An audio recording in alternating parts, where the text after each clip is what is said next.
بسم اللہ الرحمن الرحیم۔ اللہ تبارک و تعالیٰ کے نام سے شروع جو بڑا مہربان اور نہایت رحم کرنے والا ہے۔ ایک ایسا دیو ہیکل اور دراز قد انسان جو طوفان نوح سے بھی بچ نکلا۔ طوفان نوح ایک ایسا خطرناک طوفان تھا جس میں سوائے ان چند لوگوں کے جو کشتی پر سوار تھے، ان کے علاوہ اس روئے زمین پر رہنے والے کوئی بھی انسان اور حیوان نہ بچ سکا۔ طوفان نوح نے اس دنیا کی ہر چیز کو فنا کر دیا۔ اس کے بعد اس زمین پر دوبارہ ایک نئی زندگی کی بنیاد رکھی گئی۔ طوفان نوح سے بچنے والا یہ دیو ہیکل انسان کون تھا، اور اس نے کون سا ایسا کام کیا تھا جس کی وجہ سے یہ اس دردناک عذاب سے بچ گیا؟ اس کا قد کتنا تھا، اور پھر کس طرح حضرت موسیٰ علیہ السلام کے ساتھ اس کی جنگ ہوئی، اور اس دراز قد انسان کو کس طرح حضرت موسیٰ علیہ السلام نے قتل کیا؟ پیارے دوستو، تاریخ کے اس کردار کے پیچھے چھپی حقیقت کیا ہے، اور کیا کوئی انسان سچ میں اللہ تبارک و تعالیٰ کے عذاب سے بچ سکتا ہے؟ ان تمام تر سوالات کے جوابات قرآن و حدیث کی روشنی میں آج کی اس ویڈیو میں ہم آپ کو بتائیں گے، لہٰذا آپ سے گزارش ہے کہ ہماری اس ویڈیو کو اینڈ تک ضرور دیکھیے گا۔ پیارے دوستو، وہ دیو ہیکل انسان جو طوفان نوح سے بھی بچ نکلا، اس کا نام اوج بن عنق ہے۔ اوج بن عنق ایک ایسا شخص تھا جو قوم عمالقہ میں سے تھا، جو قوم تاریخ انسانی کی سب سے شفاق قوم تھی۔ اس قوم کے لوگ خون خوار اور فطرت کے لحاظ سے وحشی تھے۔ قوم عمالقہ پر اللہ تبارک و تعالیٰ کا بہت ہی خاص کرم تھا۔ اس قوم کے قد اس وقت کی موجودہ دنیا کے انسانوں سے سب سے زیادہ بڑے تھے۔ پیارے دوستو، تاریخی روایات سے پتہ چلتا ہے کہ قوم عمالقہ کا ایک مرد دوسری قوموں کے 90 مردوں کے برابر ہوا کرتا تھا، اور اس ایک مرد کے پاس دوسرے انسانوں سے 90 گنا زیادہ طاقت ہوا کرتی تھی۔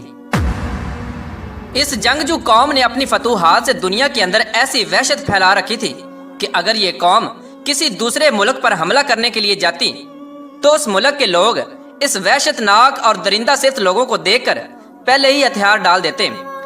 پیارے دوستو، وہ کردار جس کی آج ہم بات کر رہے ہیں، یعنی اوج بن عنق، یہ بھی اسی قوم کے سرداروں میں سے تھا، جو قوم ایک وحشت ناک قوم تھی جس کو دنیا کا سب سے لمبا انسان مانا جاتا تھا۔ پیارے دوستو، اوج بن عنق اپنی جسمانی قد و قامت اور طاقت کے اعتبار سے پوری سرزمین میں اس وقت منفرد شخص تھا۔ یہ شخص اتنا لمبا اور دیو قامت تھا کہ وہ جب سمندر میں چلتا تو ڈوب نہ سکتا، بلکہ سمندر کا پانی اس کے ٹخنوں تک آتا۔ اونچے اونچے درخت اور پہاڑ اس کے سامنے چھوٹے چھوٹے معلوم ہوتے۔ اس دیو ہیکل انسان کے قد کی لمبائی اتنی زیادہ تھی کہ دوسرے لوگ اس کے سامنے کیڑے مکوڑے جیسے نظر آتے۔ پیارے دوستو، ایک روایت کے مطابق حضرت آدم علیہ السلام کے سرکش بیٹے قابیل کی نسل سے عنق نامی ایک شخص تھا، جس کی بیوی شمریزہ تھی۔ اس عورت کے ساتھ جنوں کے دیوتا پال کو پیار ہو گیا تھا، جس سے ہم بستری کے سبب ایک عجیب الخلقت بچہ پیدا ہوا جس کا نام اوج رکھا گیا۔ اس بچے کا قد بہت جلدی بڑھتا تھا، جس کی وجہ سے کوئی بھی لڑکی اس سے شادی کو تیار نہ ہوتی۔ اسی بنا پر یہ شخص جنسی درندہ بن گیا۔ اوج بن عنق بچپن ہی سے عجیب الخلقت تھا اور دوسرے بچوں کی نسبت دراز قد تھا۔ جب یہ شخص جوان ہوا تو اس کے قد کی لمبائی غیر معمولی طور پر بڑھتی چلی گئی، جس کی وجہ سے یہ شخص دیو ہیکل انسان بن گیا۔ روایات کے مطابق اوج بن عنق کا قد 80 ہاتھ تھا۔ حضرت نوح علیہ السلام کے زمانے میں اوج بن عنق موجود تھا۔ اس وقت جب حضرت نوح علیہ السلام عظیم طوفان سے پہلے کشتی تیار کر رہے تھے تو آپ کو کشتی بنانے کے لیے ساگوان کی لکڑی کی ضرورت پڑی، مگر اس لکڑی کو اٹھا کر لانا ناممکن تھا۔ اس لکڑی کو اٹھا کر لانے کے لیے ایک ایسے شخص کی ضرورت تھی جو دراز قد اور طاقتور انسان ہو۔ لہٰذا اوج بن عنق نے حضرت نوح علیہ السلام کی مدد کی، اور اوج بن عنق نے اس لکڑی کو شام سے اٹھا کر حضرت نوح علیہ السلام کی خدمت میں پیش کیا، جس سے وہ کشتی تیار کی گئی۔ لہٰذا اللہ تبارک و تعالیٰ نے اس کے اس عمل کو قبول کیا اور اس کے اس عمل سے خوش ہو کر اسے طوفان نوح کے اندر غرق ہونے سے نجات دے دی، باوجود اس کے کہ اوج بن عنق حضرت نوح علیہ السلام پر ایمان نہ لایا تھا۔ پیارے دوستو، بعض روایات میں آتا ہے کہ اوج بن عنق اتنا دراز قد تھا کہ سمندر سے مچھلیاں پکڑ کر وہ اپنا ہاتھ آسمان کی طرف بلند کرتا اور سورج کی تپش میں اس مچھلی کو بھون کر کھا جاتا۔ پیارے دوستو، اوج بن عنق تاریخ میں ایک ایسا شخص تھا جس نے دراز قد اور بے پناہ طاقت کے ساتھ لمبی عمر بھی پائی تھی۔ اس کی عمر تقریباً 3600 سال تھی۔ وہ حضرت آدم علیہ السلام کے زمانے سے حضرت موسیٰ علیہ السلام کے دور تک زندہ رہا، اور حضرت موسیٰ علیہ السلام کے زمانے میں حضرت موسیٰ علیہ السلام نے اس دیو ہیکل شخص کو قتل کیا۔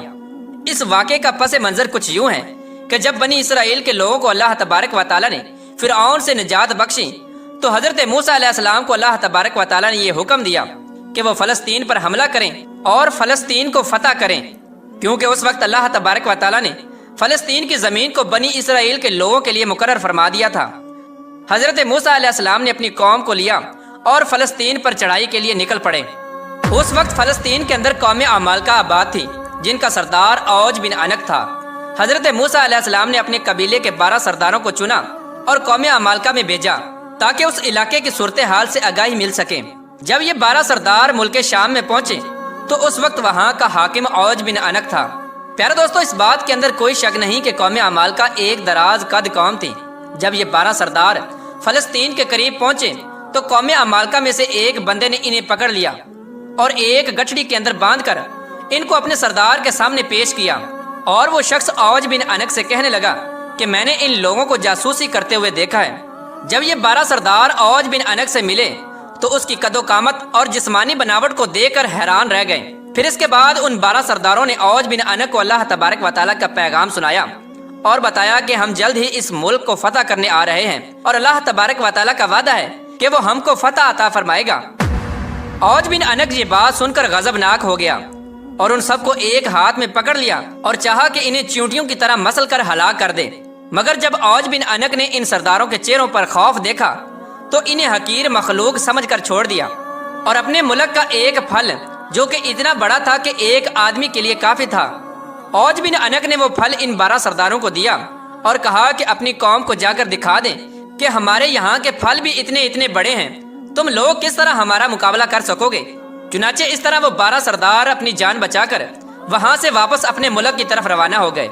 جب وہ سردار اپنی قوم میں واپس آئے تو انہوں نے اپنی قوم کو اس وحشت ناک مخلوق کے بارے میں بتایا، جس طرح کہ اللہ تبارک و تعالیٰ قرآن پاک میں ارشاد فرماتا ہے، جب حضرت موسیٰ علیہ السلام نے اپنی قوم سے کہا کہ اے میری قوم، ارض مقدس میں داخل ہو جاؤ جس کی سرزمین اللہ تبارک و تعالیٰ نے تمہارے لیے لکھ رکھی ہے، اور پیٹھ نہ دکھاؤ ورنہ خسارے میں رہو گے۔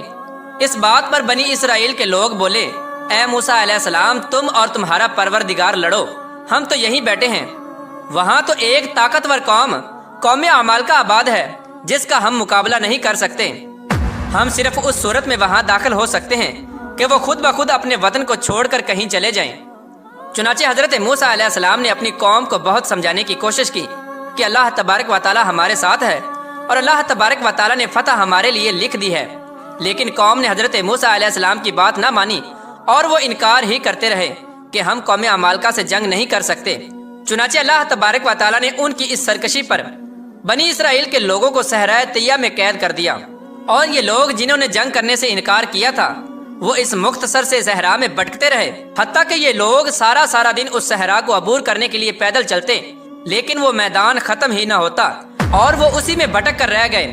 جب قوم نے حضرت موسیٰ علیہ السلام کی نافرمانی کی تو حضرت موسیٰ علیہ السلام خود اوج بن عنق کو ختم کرنے کے لیے نکل پڑے۔ پیارا دوستو، جب حضرت موسیٰ علیہ السلام فلسطین میں داخل ہوئے تو اوج بن عنق حضرت موسیٰ علیہ السلام کو دیکھ کر کہنے لگا کہ تم وہی شخص ہو جس نے فرعون کو پانی میں غرق کیا تھا، لیکن مجھے تم پانی میں غرق نہیں کر سکتے کیونکہ پانی میری کمر سے اوپر نہیں آتا۔ یہ کہہ کر اوج بن عنق نے حضرت موسیٰ علیہ السلام پر حملہ کیا۔ چنانچہ اللہ تبارک و تعالیٰ نے آپ کو اوج بن عنق کے حملے سے محفوظ رکھا۔ تو پھر حضرت موسیٰ علیہ السلام نے جوابی حملہ کیا اور اپنے عصا مبارک کو اوج بن عنق کے ٹخنے پر مارا، جس کی ضرب کی تاب نہ لاتے ہوئے اوج بن عنق زمین بوس ہو گیا۔ اور اس طرح حضرت موسیٰ علیہ السلام کے ایک عصا مبارک کی ضرب سے وہ اوج بن عنق جو ایک وحشی انسان تھا جس کا کوئی مقابلہ نہ کر سکتا تھا، وہ ایک ہی ضرب میں ہلاک ہو گیا۔ اس کے بعد اس کی ریڑھ کی ہڈی کو دریا پر ڈال دیا گیا اور اس کی ریڑھ کی ہڈی سے کئی سالوں تک پل کا کام لیا گیا۔ پیارے دوستو، اس طرح اللہ تبارک و تعالیٰ نے اوج بن عنق کو ہلاک کیا۔ پیارے دوستو، اب بات کرتے ہیں کہ کیا کوئی سچ میں اللہ تبارک و تعالیٰ کے عذاب سے بچ سکتا ہے، اور کیا حقیقی طور پر اوج بن عنق بھی طوفان نوح سے بچا تھا، جبکہ طوفان نوح اللہ تبارک و تعالیٰ کی طرف سے بھیجا ہوا ایک دردناک عذاب تھا۔